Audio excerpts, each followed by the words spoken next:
What's really exciting about this is it's the first time that Sonic has been brought into the live action world. To put a CG character, CG Sonic, in a live action context really brings a whole new possibility to what he can do and the kind of character he can be. We've only seen him interact with his world and characters from that. So to put him in our world opens up a whole lot of possibilities for the character and how he reacts to the real world versus the game world. And we're pretty excited about that.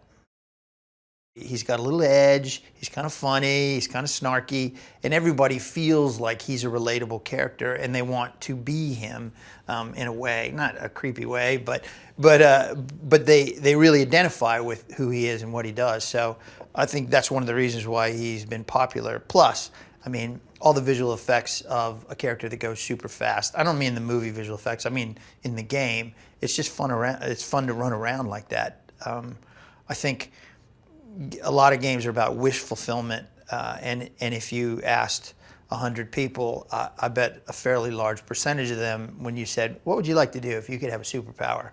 I bet a lot of them would say, I want to run really fast. I want super speed. So I think he appeals to a broad range of people, and the tone and the attitude, it just hits a sweet spot. Once the decision is made to bring Sonic into a live action world, there's a cascade of decisions that have to be made. You know, how do you integrate him? How much do you honor the DNA of the character versus make it work for a live action environment? Because you can't just put it in a real world and have it play. It wouldn't feel right. So, but where's the balance? Because you want to be as true to the character as possible. I'm a huge believer and people falling in love with characters that are these cultural icons for a reason. And I think to not honor that DNA is to court disaster. People are very precious about these characters for a reason.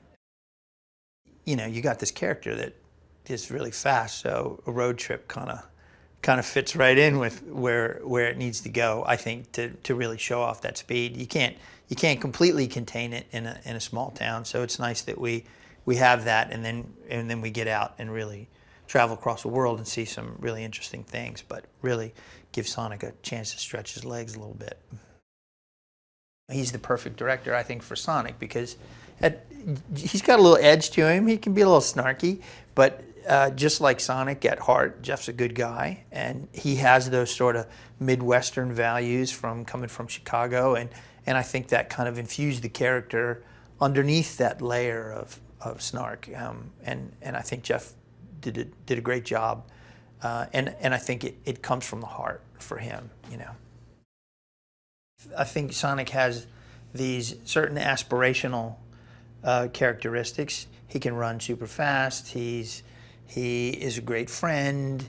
He's really quick on his feet and just got a lot of snappy comebacks and a little bit of snark and edge, but he also always does the right thing. I think these are all aspirational characters that people like. You combine that again with the wish fulfillment, and I think you get a really popular character. Hey, it's Lisa here. Did you know that the first picture to sweep all 5 major Academy Awards, winning for Best Picture, Best Actor, Best Actress, Best Director and Best Screenplay, was Frank Capra's It Happened One Night from 1934. The second movie to do the same was One Flew Over the Cuckoo's Nest from 1975. Do you like my t-shirt? You can get one for yourself in the description below.